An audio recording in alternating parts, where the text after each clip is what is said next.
तो दोस्तों आज हम बात करेंगे K6 हाइपरसोनिक मिसाइल के बारे में। तो K6 हाइपरसोनिक मिसाइल ये जो है भारत की नौसेना की न्यूक्लियर ट्रायड क्षमता को और अधिक घातक और अजेय बनाने में महत्वपूर्ण भूमिका निभा सकती है।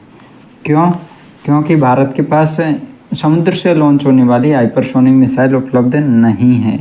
हालांकि ज़मीन से लॉन्च होने वाली हाइपरसोनिक मिसाइल लॉन्च व्हीकल है और मिसाइल भी है, जहाँ तक कि भारत ने भले ही इसे सार्वजनिक रूप से स्वीकार नहीं किया हो, लेकिन कहीं कहीं रिपोर्टों में दावा किया जाता रहा है कि भारत के पास जो है ऐसी मिसाइलें मौजूद हैं और भारत ने कई बार इनका टेस्ट भी किया है। लेकिन समुद्र से ऐसी कोई मिसाइल नहीं है जो हाइपरसोनिक हो और इंटरकॉन्टिनेंटल हो। तो अब जो है DRDO इसको विकसित कर रहा है। इसकी रेंज होगी कम से कम 6 से 8 हज़ार किलोमीटर और इसकी स्पीड होगी मैक 5 से ज़्यादा, और इसकी जो वारहेड ले जाने की क्षमता होगी वो कहीं सारे टारगेट एक साथ में हिट कर सकता है। मतलब किसी भी देश में यदि छोड़ेंगे इस मिसाइल को किसी भी देश के ऊपर, तो उसकी कई सिटियों को एक साथ निशाना बना सकता है और ये न्यूक्लियर वेपन भी ले जाने में सक्षम है।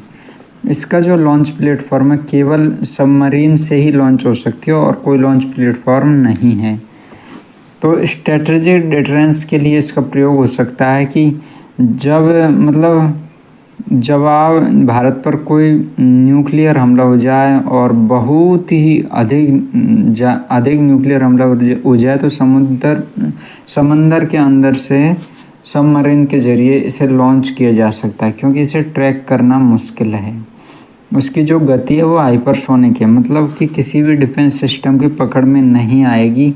ये लगभग अजेय है। जैसे कि ईरान ने इजराइल पे मिसाइल दागी थी कुछ समय पहले, तो इजराइल की जो डिफेंस सिस्टम वो हाइपरसोनिक मिसाइलों को पकड़ नहीं पाए थे। तो कितना भी एडवांस डिफेंस सिस्टम वो नहीं पकड़ पाते। तो ये साइलेंट लॉन्चर की तरह है कि मतलब सर्वाइवल कैपेसिटी को बढ़ाती है कि भाई भारत के ऊपर कोई हमला हो जाए तो तुरंत जो है इससे जवाब दिया जा सकता है। और इसकी जो चुनौती है वो हाइपरसोनिक ग्लाइडर टेक्नोलॉजी में परफेक्शन की चुनौती जो भारत के पास ऑलरेडी मौजूद है, और MIRV टेक्नोलॉजी भी भारत के पास मौजूद है। तो इस तरह से भारत जो है आसानी से इन चीज़ों को हैंडल कर सकता है।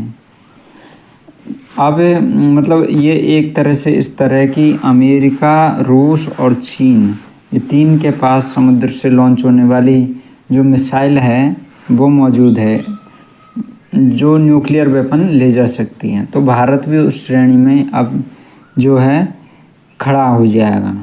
कब हो जाएगा? कभी भी, मतलब इसका विकास हो सकता है। इसका विकास लगभग अपने फाइनल स्टेज में ही पहुंच चुका है, क्योंकि K4 का जो परीक्षण हुआ है वो कम से कम 2 साल पहले हुआ। तो K4 के बाद तुरंत जो है K6 का विकास होने लग गया था, या पहले से ही हो रहा था, जैसे अग्नि 5 के साथ अग्नि 6 का हो रहा था। तो इसी तरह से इन सब का भी विकास हो रहा है। तो इस तरह से हम कह सकते हैं कि भारत के लिए सुरक्षा की गारंटी देता है। तो आपको ये वीडियो कैसे लगा दोस्तों, आप कमेंट करके ज़रूर बताइए। धन्यवाद।